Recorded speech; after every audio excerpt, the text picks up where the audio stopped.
36 years since the release of the original Top Gun, comes this long-awaited and questionable legacy sequel, Top Gun Maverick.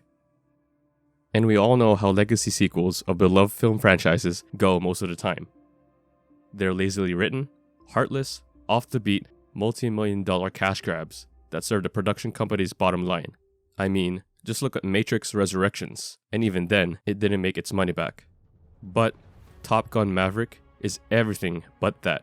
Well, aside from the multi-million-dollar part, except in this scenario, this film very much deserves a big box office performance. This film is substantially better than the original movie in almost every aspect.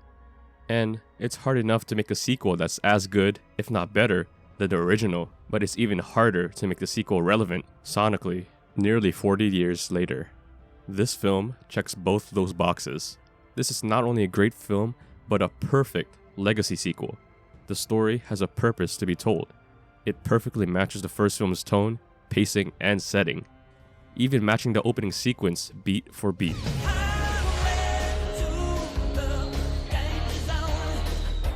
Opening the nostalgic floodgates, bringing us back to the world of Top Gun, Pete Maverick Mitchell's world.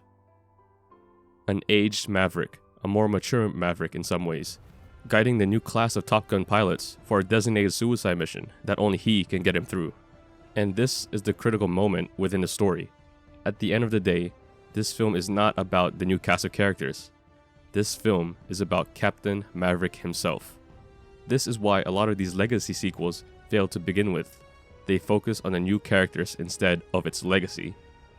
This film is predicated on his grief, his choices, and his actions. And not only does it platform how the film plays out, but also how it affects our new cast of characters, their motives, their wants, and their desires. The story goes through him as he, himself, goes through the story. But this isn't the only great aspect of the film. It does something that most legacy sequels don't do, which is the ability to balance nostalgia with the new.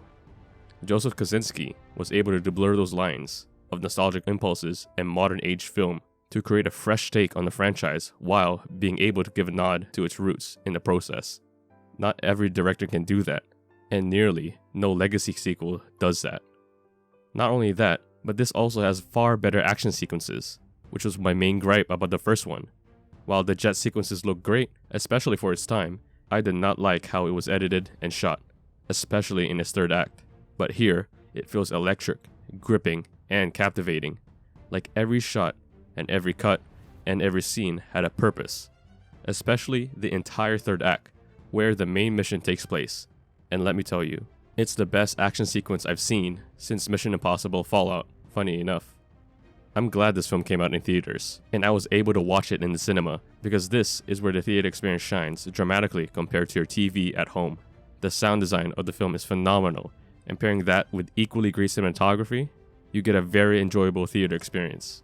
With a great story with a purpose, a story with heart, and a cast of well-developed characters, you get a recipe for one of the best films of the year. You get a perfect legacy sequel. You get Top Gun Maverick. I'm giving this a very strong 7.7 out of 10.